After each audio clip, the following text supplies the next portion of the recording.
a couple of comments before we open the floor for questions before morning tea. So I think the image of the dancing chemist is something that's sort of quite disturbing image there. And I was interested in your comment about students using assessment to learn, and that is one of the things we've asked their students during this forum to give us some feedback on how they do. So we're very interested to hear how that comes along as well. And I think the notion around the divergent convergent was really interesting, and the notion that we need to be more deliberate in our assessment choices is the thing I got from. So we'll open the floor now for any questions for Jeff. So if you'd like to raise your hand, then a microphone will be brought to you.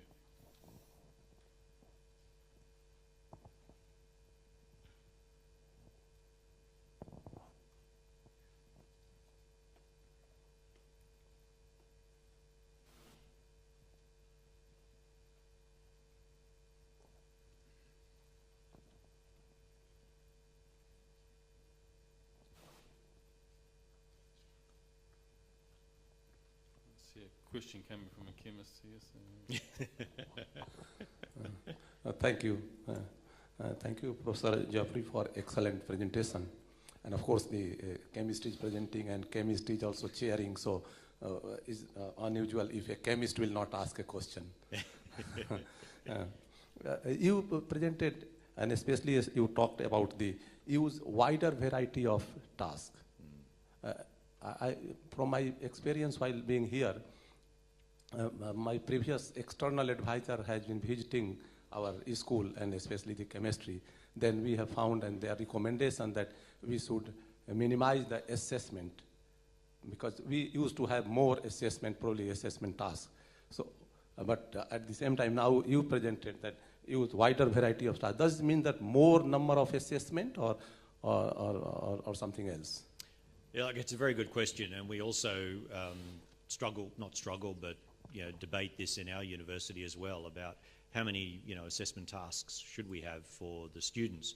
What that conversation though is normally around is around summative assessment tasks. So that was why I was making the comment about assessment as learning, because that's those little images I put up of right at the beginning around the box and the clock attached to a poor person. That's really saying we need to think more broadly around assessment and think, as Richard was saying, about assessment as learning.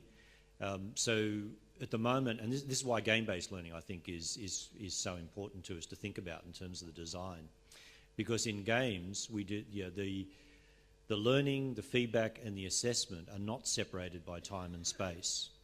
They are continuous. They are just part of the same activity. And we have to be thinking about that as well. There's actually some work that's been done around a thing called stealth assessment, which I found really interesting. And stealth assessment is actually when students are being assessed and they don't realise they're being assessed, which I find a bit creepy in some ways. But the premise of that is, again, to say that we can be assessing our students in a continuum. And that continuum means that there are points and that's actually why I put up the different types of assessment as well, because when people are saying about assessment tasks, they're not normally saying reduce the number of diagnostics or reduce the number of formative assessment tasks. They're usually saying reduce the number of summative assessment tasks that you have. So if you actually just divide them up as assessment for learning and then assessment as learning and assessment for learning from assessment of learning. And it's really the assessment of learning. So you've got to think about, well, how many different tasks do you need to give students for assessment of their learning? And so I think we should definitely reduce the number of those. However, we should think about having multiple aspects within those summative assessments. So one thing I didn't put up, which is actually just on this previous one, is around negotiated assessment. One of the things we're starting to explore now at my university and at my previous one, which was RMIT, was this thing around negotiated assessment, where we actually get the students to design the assessment task. So one of the things you do there is you actually give the students, so the students have got the learning outcomes, they've got all of the content, they've got the rubric, right, which says these are the standards and this is what has to happen.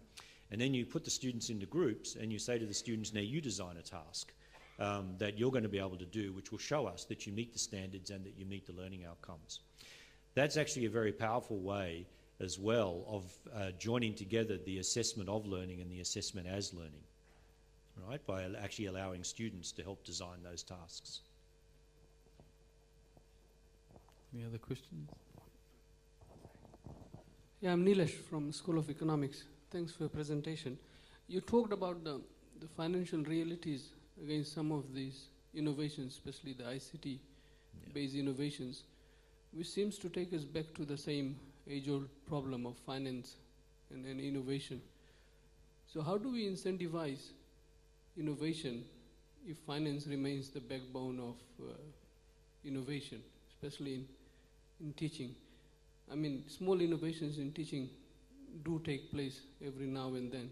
But I guess what you're talking about is the ICT-based innovation. So I'm just wondering, how do you provide incentives for innovation if financial constraints remains one of the main challenges of innovation?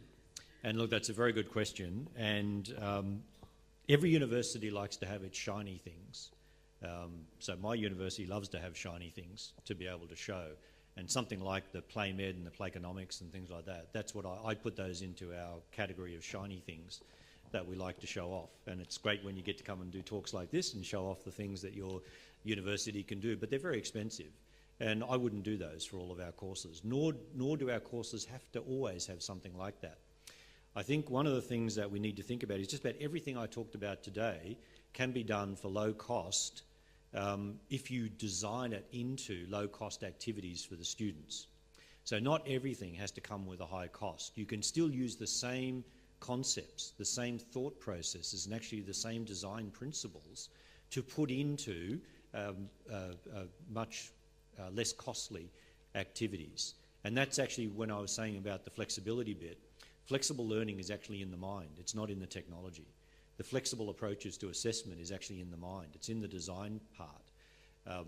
And when we got our students, both at RMIT and at UNSW, to do the negotiated assessment stuff, a lot of that was not around high-tech stuff.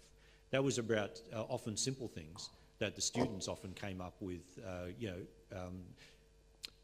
low-cost ways of being able to do the assessment and to actually do some of the learning activities as well.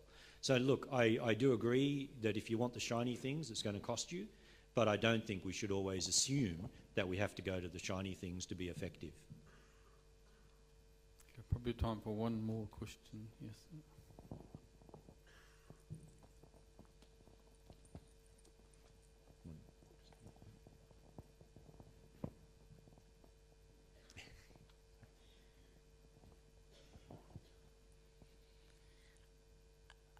I'm a representative from the Disability Resource Center, and I'm so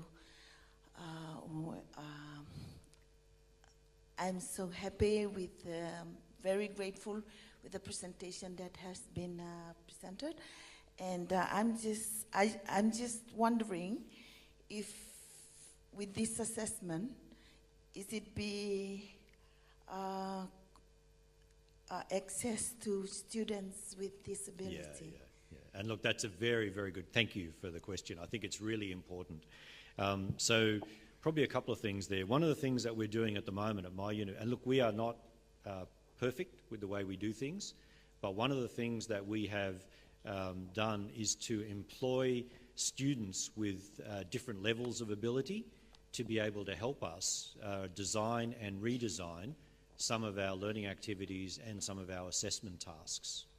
It's also why I think this is important, the negotiated assessment, because we can, students with different levels of ability can design different tasks that allow them to be able to show us what they have learnt and what their capabilities are, what their skills are, and they can shine just like everyone else by them being able to help us to give them tasks that are appropriate for their abilities.